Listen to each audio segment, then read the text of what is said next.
ನಮಸ್ತೆ my dear friends, my dear God's and my dear masters. ಇವತ್ತು 555ನೇ ದಿವಸ ನಾವು ಈ 11 ಗಂಟೆ ಝೂಮ್ ಸ್ಟಾರ್ಟ್ ಮಾಡಿ 555 ಡೇಸ್ ಆಗ್ತಾ ಇದೆ. ಪ್ರತಿಯೊಬ್ಬ ಧ್ಯಾನಿ ಕರ್ನಾಟಕದಲ್ಲಿರೋ ಪ್ರತಿಯೊಬ್ಬರಿಗೆ ಆದಷ್ಟು ಈ 11 ಗಂಟೆ ಸೆಷನ್ ಬಗ್ಗೆ ಗೊತ್ತು. ಒಂದು ವಿಷಯ, ಪ್ರತಿಯೊಬ್ಬರಿಗೆ ಹೋಗಬೇಕು, ಸೇರಬೇಕು ಅಂದರೆ ತುಂಬ ಸಮಯ ತಗೊಳ್ಳೋ ಕಾಲ ಅಲ್ಲ ಇದು. Technology age. ತುಂಬ ಶಾರ್ಟ್ ಟೈಮಲ್ಲಿ ನಾವು ಯಾವುದೇ ಒಂದು ವಿಷಯ, ಒಂದು ಶಬ್ದವನ್ನು ಪ್ರತಿಯೊಬ್ಬರಿಗೆ ತಲುಪಿಸೋಕೆ ತುಂಬ ಅವಕಾಶಗಳಿದೆ. ಗೈಡೆನ್ಸೂ ಇದೆ, ಮಿಸ್ಗೈಡೆನ್ಸೂ ಇದೆ, ಸ್ವರನೂ ಇದೆ, ಅಪಸ್ವರನೂ ಇದೆ. ನಾವು ಏನೇ ಮಾತಾಡಿದ್ರೂ ಅದು ತುಂಬ ಫಾಸ್ಟಾಗಿ ಈ ಒಂದು ಏಜಲ್ಲಿ ತುಂಬ ಕಮ್ಮಿ ಸಮಯದಲ್ಲಿ ಎಲ್ಲರಿಗೆ ಹೋಗಿ ಸೇರುತ್ತೆ. ಆದರೆ ಇನ್ನೂ ಈ ಭೂಮಿಯಲ್ಲಿ ನೆಗೆಟಿವಿಟಿ ಆ್ಯಂಡ್ ಮಿಸ್ಇನ್ಫಾರ್ಮೇಷನ್ಗೆ ಫಾಸ್ಟ್ ಟ್ರಾವೆಲಿಂಗ್ ಅನ್ನೋದು ಇದೆ. ಒಂದು ಸತ್ಯ, ಒಂದು ಒಳ್ಳೆಯ ವಿಷಯಗಳು ಪ್ರತಿಯೊಬ್ಬರಿಗೂ ಹೋಗಬೇಕು ಅಂದರೆ ಸಮಯ ತಗೊಳ್ತಾ ಇದೆ. ಬಟ್ ಒಂದು ರಾಂಗ್ ಇನ್ಫಾರ್ಮೇಷನು, ನೆಗೆಟಿವ್ ಇನ್ಫಾರ್ಮೇಷನ್ ತುಂಬ ಫಾಸ್ಟಾಗಿ ರೀಚ್ ಆಗ್ತಾ ಇದೆ. ನೋಡಿ, ಅದೂ ಶಬ್ದಾನೆ, ಇದೂ ಶಬ್ದಾನೆ. ಈ ಎರಡು ಬಾಯಿಂದ ಬರ್ತಾ ಇದೆ, ಕಿವಿಯಿಂದ ಒಳಗೆ ಹೋಗ್ತಾ ಇದೆ. ಬಟ್ ಆ ಎರಡು ಶಬ್ದಗಳಲ್ಲಿ ಒಂದು ಸತ್ಯ ಇದೆ, ಒಂದೊಂದು ಅಸತ್ಯ ಇದೆ. ಒಂದು ಒಳ್ಳೆಯದಾಗುತ್ತದೆ, ಒಂದೊಂದೊಂದು ನಮಗೆ ಹಾನಿ ಕೊಡುತ್ತದೆ. ಒಂದು ಎನರ್ಜಿ ಇದೆ, ಇನ್ನೊಂದು ಎನರ್ಜಿನ ಡ್ರೈನ್ ಮಾಡ್ತಾ ಇದೆ. ನಮ್ಮ ಕಿವಿ ಒಳಗೆ ಯಾವ ಶಬ್ದ ಹೋಗ್ತಾ ಇದೆಯೋ ಅನ್ನೋದು ನಮ್ಮ ಕಂಟ್ರೋಲಲ್ಲಿ ಇರಬೇಕು. ಹೋಗಿದ್ರೆ ಒಳ್ಳೆ ಶಬ್ದಗಳು ಹೋಗಬೇಕು, ಇಲ್ಲಾಂದರೆ ನಿಶಬ್ದ. ಮಾತಾಡಿದ್ರೆ ಒಳ್ಳೆ ಮಾತುಗಳು, ಇಲ್ಲಾಂದರೆ ಮೌನ. ಎರಡು ಸೆನ್ಸಸ್ಸು. ನೋಡಿದರೆ ಒಳ್ಳೇದು ನೋಡ್ಬೇಕು, ಇಲ್ಲಾಂದರೆ ಕಣ್ಮುಚ್ಕೊಳ್ಳಿ. ಯಾವ ಅನ್ಯಾಚುರಲ್ ಥಿಂಗ್ಸು, ಮಾಂಸ ಅನ್ನೋದು ನಾವು ಸ್ಮೆಲ್ ಮಾಡಬಾರದು. ಈ ಸೆನ್ಸಸ್ ನಾವು ಚೆನ್ನಾಗಿ ಇಟ್ಕೊಂಡಿದ್ರೆ ಶರೀರ ಚೆನ್ನಾಗಿರುತ್ತದೆ, ಎಥ್ರಿಕ್ ಬಾಡಿ ಎನರ್ಜಿ ಚೆನ್ನಾಗಿರುತ್ತದೆ, ಆಸ್ಟ್ರಲ್ ಬಾಡಿలో ಚಕ್ರಾಸ್ ಚೆನ್ನಾಗಿರುತ್ತದೆ, ಆರೋಗ್ಯ ಚೆನ್ನಾಗಿರುತ್ತದೆ. ಈ ಸೆನ್ಸಸ್ ನಾವು ಇಗ್ನೋರ್ ಮಾಡಿದರೆ ಪ್ರತಿಯೊಂದು ಹಾಳಾಗುತ್ತದೆ. ಎಷ್ಟೋ ಜನ ನನ್ನ ಹತ್ರ ಬರ್ತಾ ಇದ್ದಾರೆ, ಡೈಲಿ ನಾನು ಮೀಟ್ ಮಾಡ್ತಾ ಇದ್ದೀನಿ. ಅವರು ಕೆಲವೊಬ್ಬರು ಆರಾಸ್ ನೋಡ್ತಾ ಇರ್ತೀನಿ, ಚಕ್ರಾಸ್ ನೋಡ್ತಾ ಇರ್ತೀನಿ. ಕೆಲವೊಂದು ಸತಿ ಅವ್ರ ಪಾಸ್ಟ್ ಲೈಫ್ಸ್ ರಿವೀಲ್ ಆಗ್ತಾ ಇದೆ, ಅವ್ರ ಪರ್ಪಸ್ ರಿವೀಲ್ ಆಗ್ತಾ ಇದೆ. ಬಟ್ ಎಷ್ಟೇ ದೊಡ್ಡ ಧ್ಯಾನಿಗಳಾದ್ರೂ 3 hours 5 hours ಧ್ಯಾನ ಮಾಡ್ತಾ ಇದ್ದಾರೆ, ಸಿನ್ಸಿಯರಾಗಿ ಪ್ರತಿಯೊಂದು ಫಾಲೋ ಮಾಡ್ತಾ ಇದ್ದಾರೆ.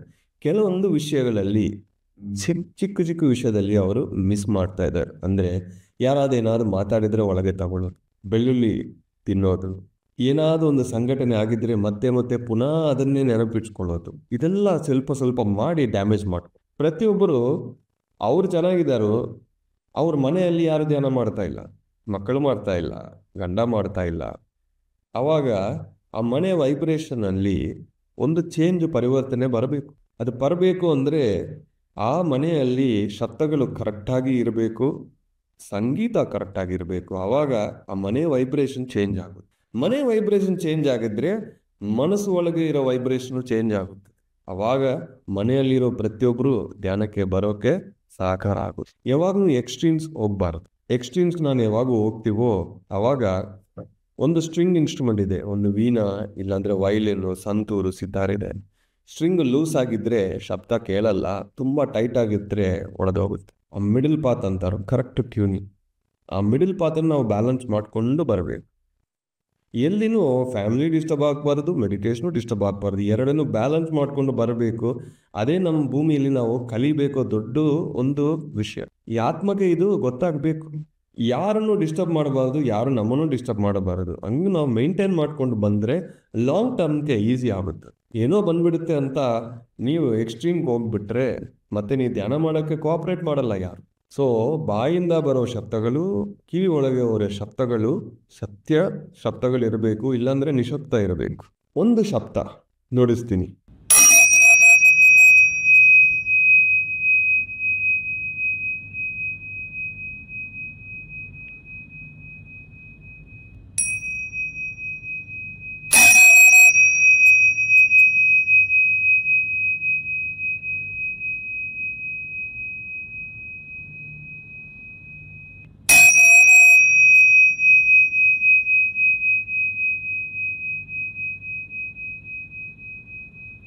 ಇದು ಏನು ಮಾಡಿದೆ ಅಂದರೆ ಒಂದೇ ನಿಮಿಷ ಒಳಗೆ ನಮ್ಮ ಮನಸ್ಸು ಒಳಗೆ ಇರೋ ಆಲೋಚನೆಗಳನ್ನು ನಿಶಬ್ದವಾಗಿ ಕನ್ವರ್ಟ್ ಮಾಡಿದ್ದೆ.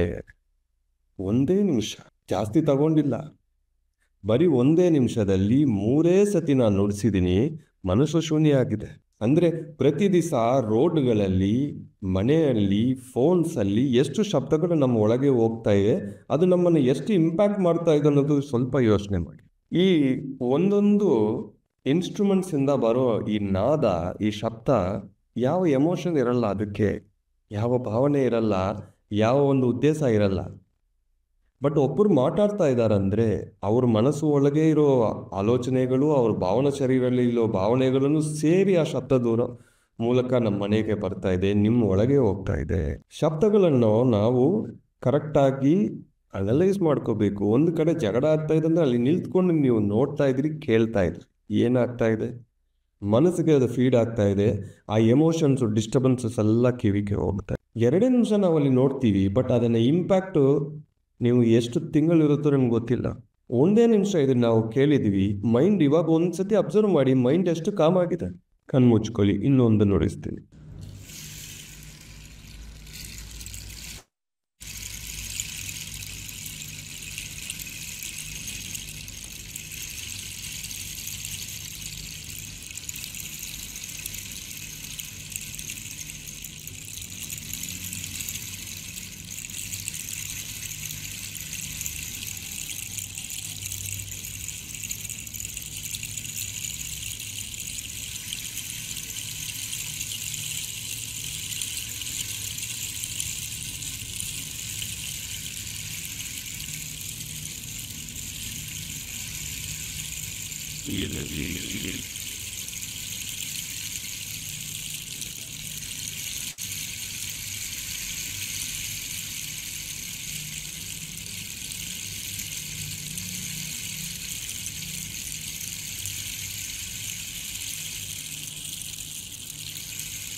Thank you masters.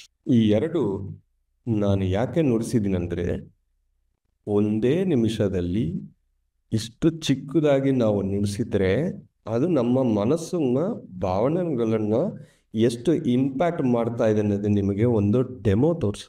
ಈಗ ಹೊರಗೆ ನಾವು ಹೋಗ್ತಾ ಇದ್ದೀವಿ, ಟ್ರಾಫಿಕ್ಕಲ್ಲಿ, ಬೇರೆ ಆಫೀಸಲ್ಲಿ, ಬೇರೆಯವ್ರ ಮನೆಯಲ್ಲಿ, ಎಷ್ಟೋ ಕಡೆ ನಾವು ಹೋಗಿ ಬರ್ತಾ ಇದ್ದೀವಿ. ನಮ್ಮ ಒಳಗೆ ಏನೇನು ಹೋಗ್ತಾ ಇದೆಯೋ ಅನ್ನೋದು ಒಂದು ಸರ್ತಿ ನೀವು ಅರ್ಥ ಮಾಡ್ಕೊ. ಅದು ನಮ್ಮ ಲೈಫನ್ನು ಎಷ್ಟು ಇಂಪ್ಯಾಕ್ಟ್ ಮಾಡ್ತಾ ಇದೆ ಅರ್ಥ ಮಾಡ್ಕೊಳ್ಳಿ. ಈ ಶಬ್ದಗಳು ಕೇಳಿಸ್ತಾ ಇದೆ, ಬಟ್ ಎಷ್ಟೋ ಬೇರೆ ಇದೆ, ಮೈಕ್ರೋವೇವ್ಸ್ ಇದೆ, ಈ ವೈಫೈ ರೇಂಜಸ್ ಇದೆ, ಈ ಶಬ್ದಗಳೆಲ್ಲ ಕೂಡ ನಮ್ಮ ಸುತ್ತಮುತ್ತ ಇದೆ, ನಮಗದು ಗೊತ್ತಾಗ್ತಾ ಇಲ್ಲ. ಬಟ್ ನಮ್ಮ ಒಳಗೆ ಹೋಗ್ತಾ ಇದೆ. ನಮ್ಮ ಒಳಗೆ ಇರುವ ನೀರು ಅಂದರೆ ರಕ್ತ 70% ನಮ್ಮ ಒಳಗೆ ಇರೋದು ನೀರೇ. ನೀರಲ್ಲಿ ಇನ್ನೂ ಫಾಸ್ಟಾಗಿ ಟ್ರಾವೆಲ್ ಆಗುತ್ತದೆ ಈ ಶಬ್ದಗಳು ಯಾವುದು ನಮ್ಮ ಒಳಗೆ ಹೋಗ್ತಾ ಇದೆ ಅನ್ನೋದ ಮೇಲೆ ಗಮನ ಇಟ್ಕೊಳ್ಳಿ. Thank you very much my masters.